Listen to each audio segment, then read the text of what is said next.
उद्यापासून देशात नवे जीएसटी दर लागू होणार, देशात बचत उत्सव सुरू होणार. पंतप्रधान मोदींच्या देशवासियांना शुभेच्छा.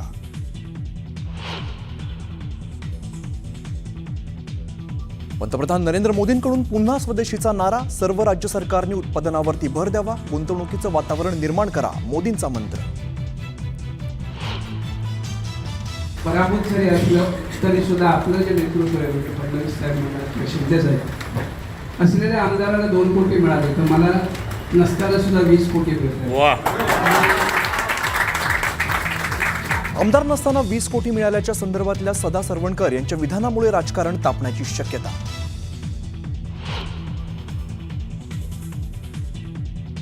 राज्यातील शेतकऱ्यांना नुकसान भरपाई नक्की मिळेल. कृषी मंत्री दत्तात्रय भरणेंचं नुकसानग्रस्तांना आश्वासन.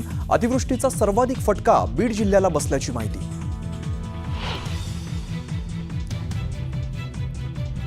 राज्यात अनेक ठिकाणी मुसळधार पावसाने मोठं नुकसान. काढणीला आलेला कापूस, मका, सोयाबीन पिकांना मोठा फटका.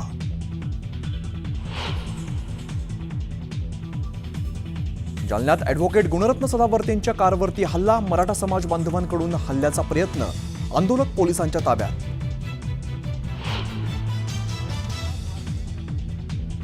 स्थानिक स्वराज्य संस्था निवडणुकीसाठी 3 कोटी होतात खर्च. कुठे तर 100 बोकड दिले जातात. पैसे खर्च करून मातीत जायचंय का? स्थानिक स्वराज्य संस्था निवडणुकांवरून आमदार संजय गायकवाड यांचं वक्तव्य.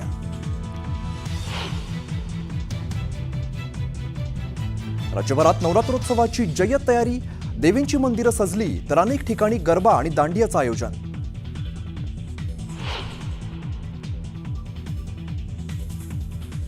आणि आशिया कपच्या सुपर 4मध्ये भारत पाकिस्तानमध्ये पुन्हा महामुकाबला. दुबईच्या मैदानावरती दोन्ही संघ भिडणार.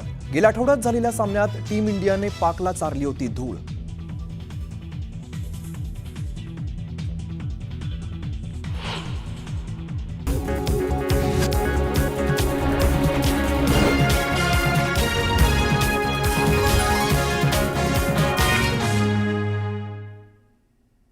आपला महाराष्ट्रामध्ये सगळ्यांचं स्वागत. नमस्कार, मी अमित गद्रे. या बुलेटिनची सुरुवात आपण विशेष बातमीने करूया. ओबीसी नेते लक्ष्मण हाके पुन्हा एकदा वादाच्या भोवऱ्यामध्ये सापडलेले आहेत. त्यांची एक कथित ऑडिओ क्लिप सध्या सोशल मीडियावरती व्हायरल होते आणि या क्लिपमध्ये एक तरुण लक्ष्मण हाकेंना मदत म्हणून पैशांची ऑफर देऊ करताना आपल्याला ऐकायला येतोय. मात्र लक्ष्मण हाकेंनी ऑफर स्वीकारताच तरुण त्यांच्यावरती टीका करताना ऐकू येतोय. तर दुसरीकडे बदनामीचं षडयंत्र असल्याचा दावा हाकेंनी केलाय. कॅश स्वरूपात द्यायचं का मग गुगल पे, फोन पे?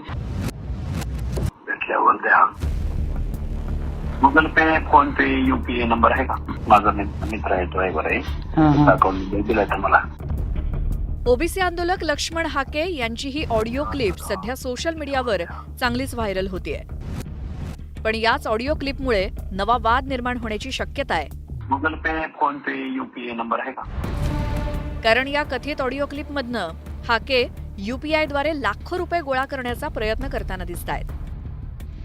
माझा मित्र आहे तो, आहे बरं, अकाउंट दिलाय तर मला.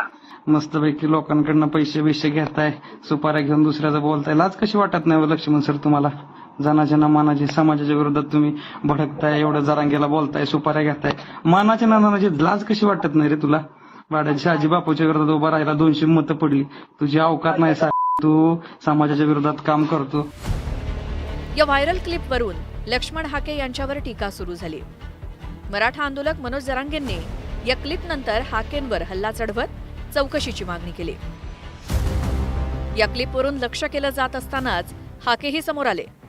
व्हायरल क्लिपवर मौन सोडत हाकेंनी स्पष्टीकरण दिलं. हा आपल्या विरोधातला डाव असल्याचं म्हणत हाकेंनी सर्व आरोप फेटाळून लावले.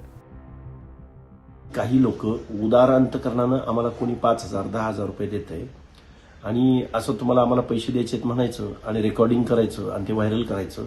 हा फक्त बदनामी आणि हे आंदोलन थांबवण्याचा हे कटकार असताना याच्या पलीकडे मी या व्हिडिओला जास्त किंमत देत नाही.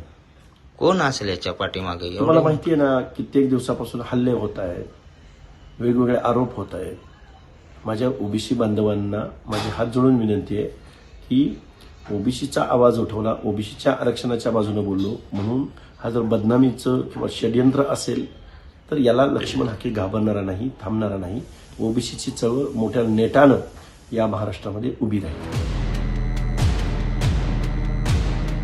जरांगेंसह मराठा बांधवांकडनं हाकेंवर टीका केली जात असतानाच ओबीसी नेत्यांनी मात्र हाकेंची पाठराखण केल्याचं दिसलं. हाकेंचा उद्देश चुकीचा नव्हता, तर हा हाकेंना बदनाम करण्याचा कट असल्याचं विजय वडेट्टीवारांचं म्हणणं आहे.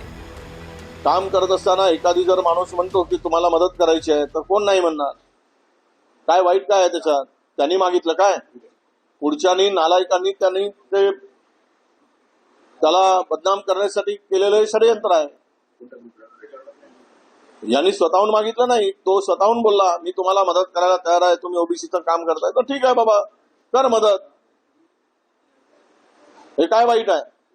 काय फुकट झाले काय? मग एवढे जे आंदोलन झाले सगळ्यांचे, यांनी काय पैसे घेतले नाही काय? बिना पैशानं आंदोलन केले काय बाकीच्यांनी? त्या लक्ष्मणला बदनाम करण्यापेक्षा.